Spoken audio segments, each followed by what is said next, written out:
Online class में आप सभी का स्वागत है।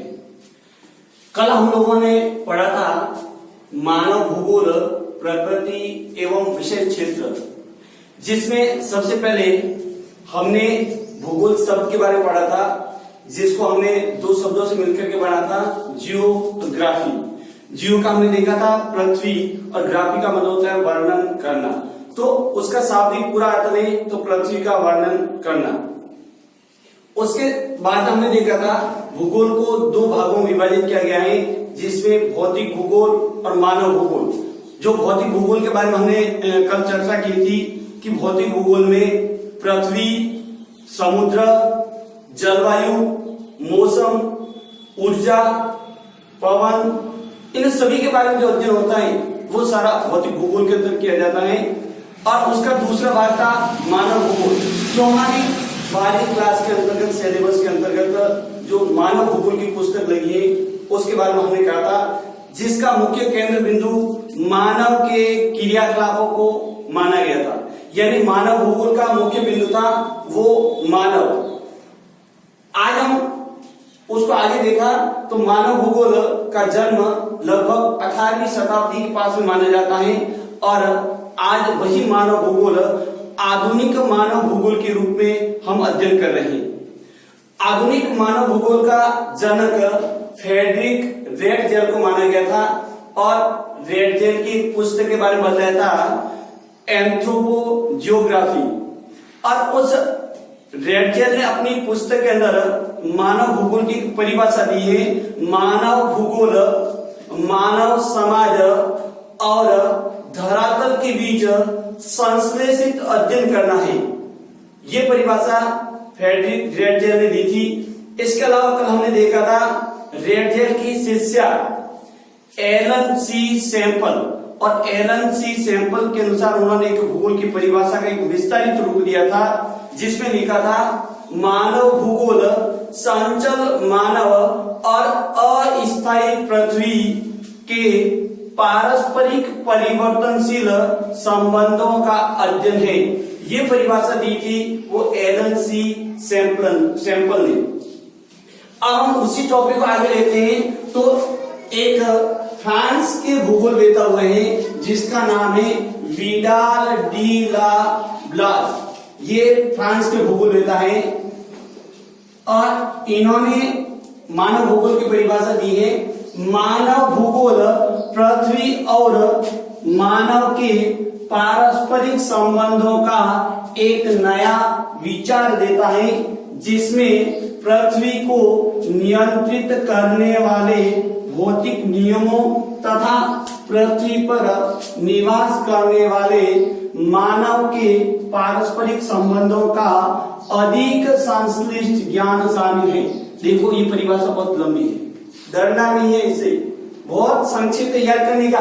इसमें देखो ध्यान ये देना है कि मानव भूगोल पृथ्वी और मानव के पारस्परिक संबंधों का एक नया विचार देता है। पहला बिंदु ये ध्यान रखना, ये हमने पहले भी पढ़ा है कि पृथ्वी और मानव के पारस्परिक संबंध, लेकिन नया बिंदु क्या है इसमें, एक नया विचार देता है।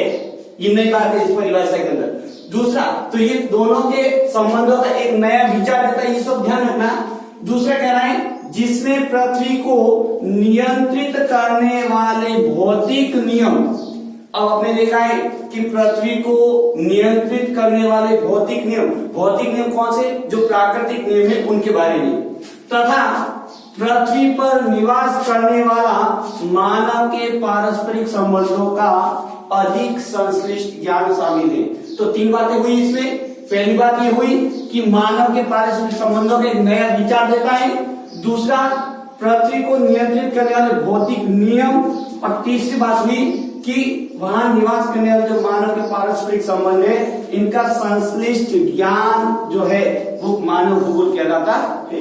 ये परिभाषा दी है विडाल डी ला ब्लास के द्वारा, जो फ्रांस के भूगोलवेत्ता है।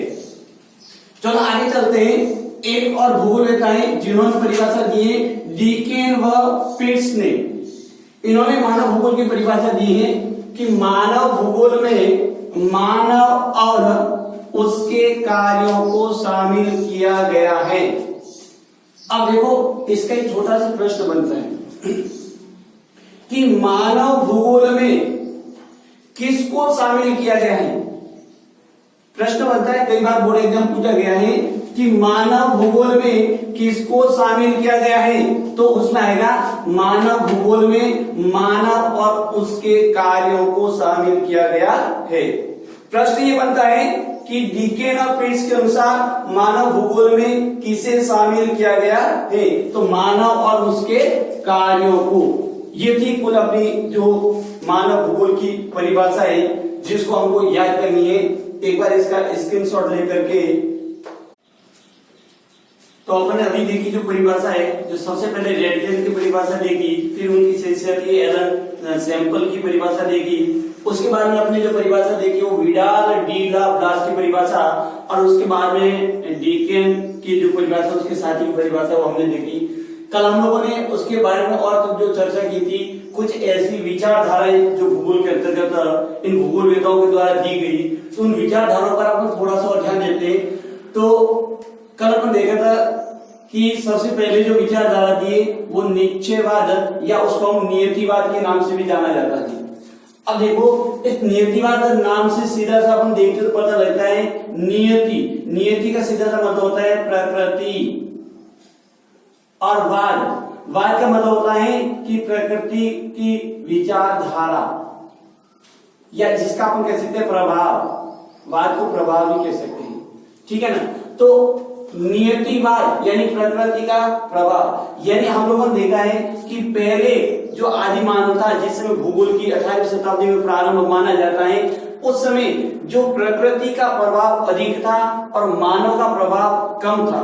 यानी मानव को उस समय क्या था, उस प्रकृति का दास के रूप में स्वीकार किया गया था। अब दास के रूप में कैसे स्वीकार किया गया था, जैसे हमने देखा है कि पहले प्रकृति को देवता मानते थे, भूकंप है, ज्वालामुखी है, ये सारी की सारी प्रतिक्रियाएं, तो इन सभी प्रतिक्रियाओं के कारण क्या था, मानव उस प्रकृति के गुलाम की तरह रहता था। ये विचारधारा दी है अपने रेडजेल और उनकी जो शिष्य है एलन सी सैंपल ने, और उनके द्वारा बताया गया ये नियतिवाद दिया गया, जिसके तहत मानव को उस प्रकृति के अनुसार ही जीवन जीने की बात बताएगी। अर्थात मानव प्रकृति के अनुसार जीवन जीता है।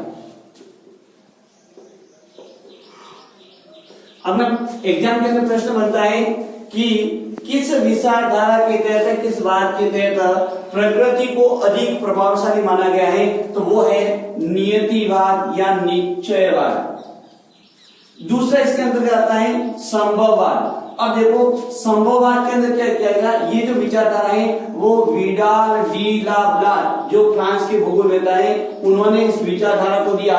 लेकिन इसमें क्या किया उन्होंने, इस निश्चयवाद का विपरीत कार्य किया। विपरीत कार्य क्या बताया कि इसमें मानव अपने आर्थिक लाभ के लिए, अपने अधिक धन कमाने के लिए, अपनी उन्नति के लिए, अपने कल्याण के लिए वो अपनी इच्छा अनुसार क्या करता है, प्रकृति को नुकसान पहुंचा सकता है, उसकी काटछाट कर सकता है, उसका उपयोग कर सकता है। तो इसमें क्या हुआ कि संभववाद के अंदर मानवीय काटछाट का चयन ये मुख्य रूप से माना गया, यानी मानव अपनी इच्छा अनुसार जो प्राकृतिक रूप है उस प्राकृतिक रूप का उपयोग कर सकता है।